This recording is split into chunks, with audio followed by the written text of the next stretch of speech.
तो का हाल बा करे जा लोग। आज हम बात करे वाला बानी भोजपुरी के बुलेट राजा के गाना के ऊपर। तो भाई लोग ये वीडियो सिर्फ मनोरंजन खातिर बा, ना दिल पर ना गाड़ पर ना लाड़ पर लेवे के बा, देखे के बा और हंस के भूल जाए के बा। तो भाई लोग बिना कोनो लाड़वा लहसुन के वीडियो स्टार्ट कर जाओ आ चलो बुलेट भैया का पेलल जमनी हिरा के घचर घचर।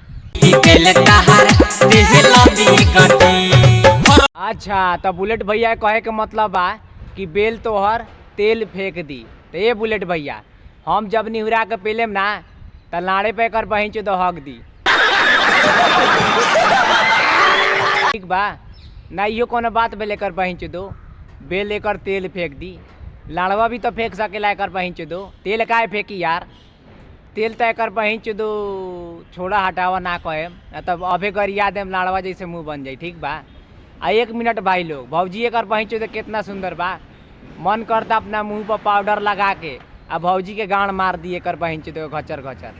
कितना सुंदर बा यार, मन करता मुंह में पेल दियो करा घचर घचर। माटी में मिली जाई रे छौरी तोहर एक दिन कवनो ना दबाई।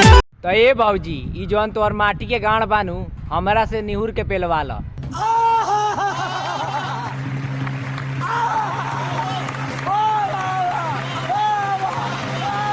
कहतानी तोहर माटी के गांड केहू ना पेली। ठीक बा वैसे कहतानी हमरा से बेसब्री से घचर घचर पेलवा ला तोहर बहिंच दो।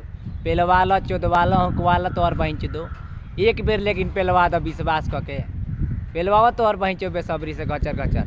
तो बस भाई लोग आज के वीडियो ही समाप्त करतानी। और अच्छा लागल हुई तो लाइक सब्सक्राइब करिए और चैनल के सब्सक्राइब करिए और जात जात कहतानी चैनल सब्सक्राइब करिए। तब तक के लिए बाय, कल मिलल जाई।